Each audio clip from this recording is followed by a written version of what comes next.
Picture this. You're an animation student rewatching some of your favorite Hazbin Hotel episodes, but eventually you start noticing something feels off. So one day you make a video about it, sharing all your ideas with the community, hoping to find some other interpretations to your problems. And the response is...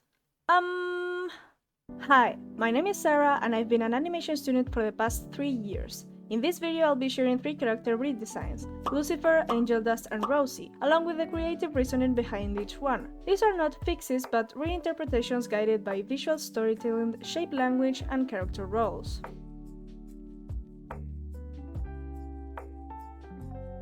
Before we start, I just want to clarify that I'm not here to trash on the show, its creator, or act like my designs are better. I just have a few ideas that I cannot stop thinking about and wanted to share them. If you came here to trash on me because you don't like my designs or expect me to incite hateful or destructive criticism, then you're in the wrong place, and I encourage you to watch something else. I explain this because I want to avoid any conflict with the community, since I know these characters are quite beloved. Me redesigning the characters doesn't mean I hate them, quite the opposite actually. They inspire me to create new things and explore different ideas for them, which is what all these kinds of videos are really about. With that all said, let's actually start the video, shall we?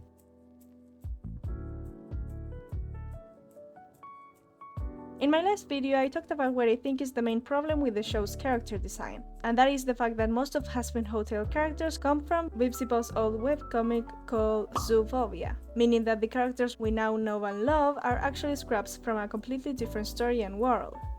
Huh. Who would have seen that coming? That was just a joke, please don't get mad at me. Hey, I joke about Alistair's years and all, but don't get me wrong, I love him. I love him so much I even made a video about me redrawing his bob in 10 different styles. Check that video out, it took me a lot of time. What were we talking about? Alright, Zoophobia and such. In my last video I rant about how most of Hazbin's characters have concepts attached to them that don't match their personal stories because of this issue. Like Lucifer being a ringleader or Angel Dust being a spider. More on that later. However, you'll be pleased to hear that I don't think this is the case for Rosie. She has actually quite a few things going on. In a good way. If you look closely at Rosie's design, you'll notice that she has completely black eyes, as well as the rest of Cannibal Town. I think this is a great connection between Rosie and the rest of Cannibal Town, since it basically creates a language of its own without the need of external symbolism. So my redesign for her is more just like a exploration of what I think would be best for her. Because personally, I think that it's a crime that Rosie is called, well, Rosie, but she doesn't have a single rose in her design. So for my redesign of her, I just decided to make her a literal rose, you know, with leaves for hands and a lot of roses in her clothing and such, simply because I think it's adorable and it suits her quite well. But again, don't take these redesigns too seriously because it's just for fun most of the time. It's not really like I think that my designs are better, and they're not meant to replace the original designs, they're just for fun.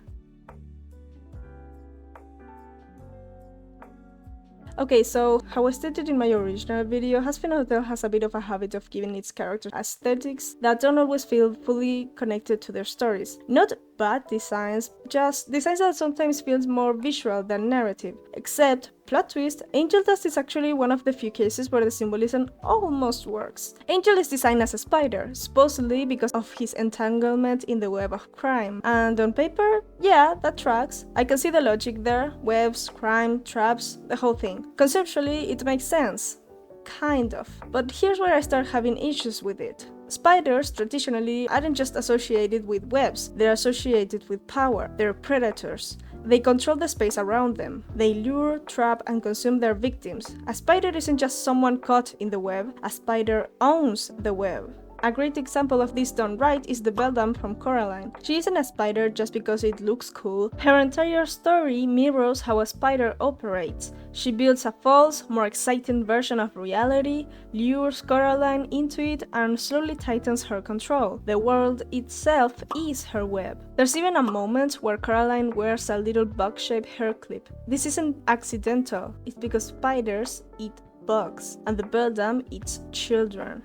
Now, compare that to Angel. Angel is the predator in his story. If anything, he's the exact opposite. He's trapped, exploited, used. He's a victim of Valentino's prostitution business, caught in a system he can't escape from, no matter how much he jokes or pretends not to care. So the question becomes, why is Angel the spider? If webs are central to the metaphor, shouldn't the spider be the one pulling the strings? Shouldn't it be the one feeding off of others? By that logic, the spider role fits Valentino far more than Angel, specifically when Valentino is already associated with a moth, which traditionally symbolizes attraction, obsession, and being drawn towards something that will destroy you.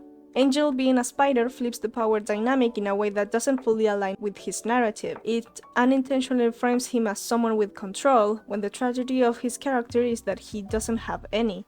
If I had any say in it, I'd honestly swap the animals entirely, because the power dynamic we actually see in the show doesn't match the symbolism we're given, not even close. If character designs are supposed to reinforce the story, then the predator shouldn't be the one suffering, and the victim shouldn't be the one framed as powerful.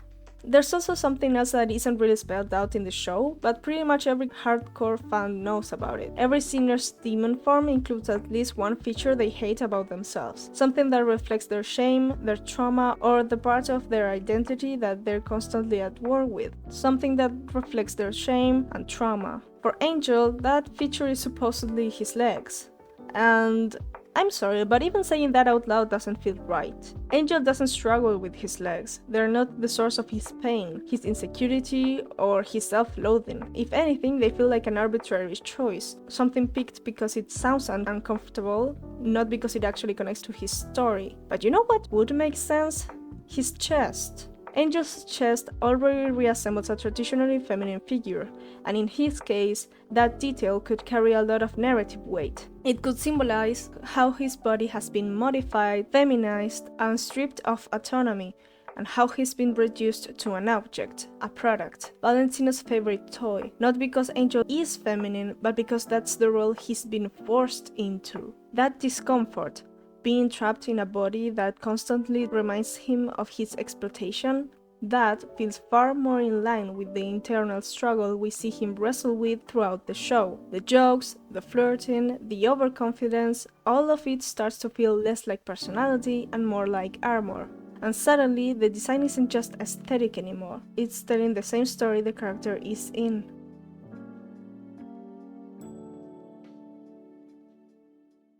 When I started this redesign, I realized something weird. I had tons of ideas for rewriting Lucifer as a character, but visually, I was stuck. So I stared at the original design and asked myself, why isn't this working for me? And then it clicked. Lucifer's design is busy, but not in a rich with meaning kind of way, but rather in a very cluttered way. There are stripes, patterns, symbols, and tiny details everywhere, and yet none of them actually tell me much about who he is, which is a problem because Lucifer isn't just any character. He's the fallen angel, the king of hell, and Charlie's absent father.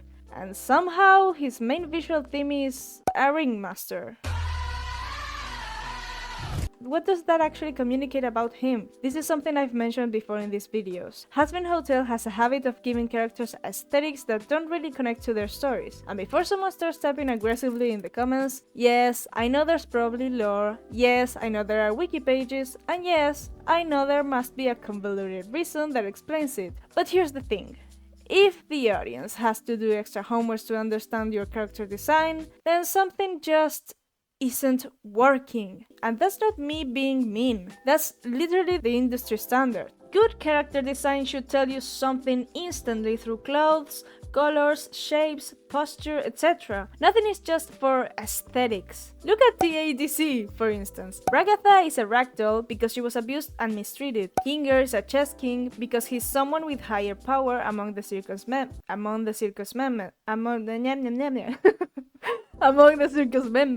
Gangle is a ribbon because she's literally a mess. And Zubul is a toy box because it reflects their inner conflict with their identity. You get the idea of who these characters are before they even speak. That's the point. Now ask yourself, what does Ringmaster Lucifer actually tell us? Hell isn't portrayed like a circus, he doesn't control chaos like a performer, and he's almost just as ignored as Charlie herself, which makes the symbolism feel empty. And wasn't the circus imagery already kind of tied to Alastair? His coat literally turns into a circus tent, so why is Lucifer the ringmaster? I don't know.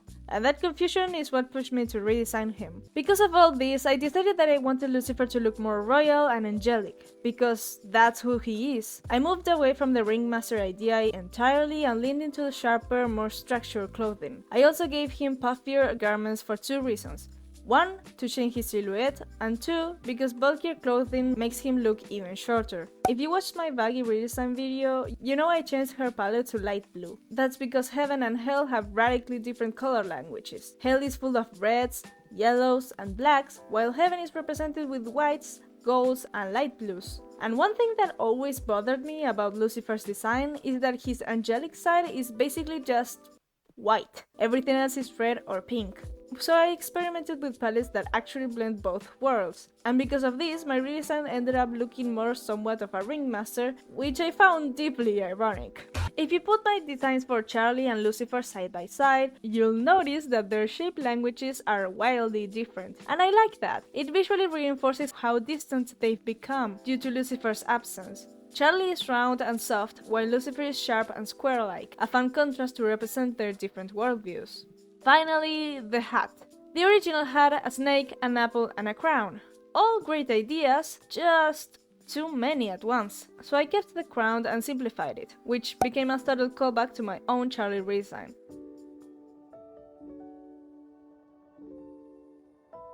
Anyway, here's the final result. At the end of the day, these redesigns aren't about right or wrong, they're just explorations, alternative ways to interpret characters through visual storytelling. I'd love to hear what you think, which redesign worked for you, which didn't, and how would you approach these characters. As for me, my name is Sarah, and I'll see you next time.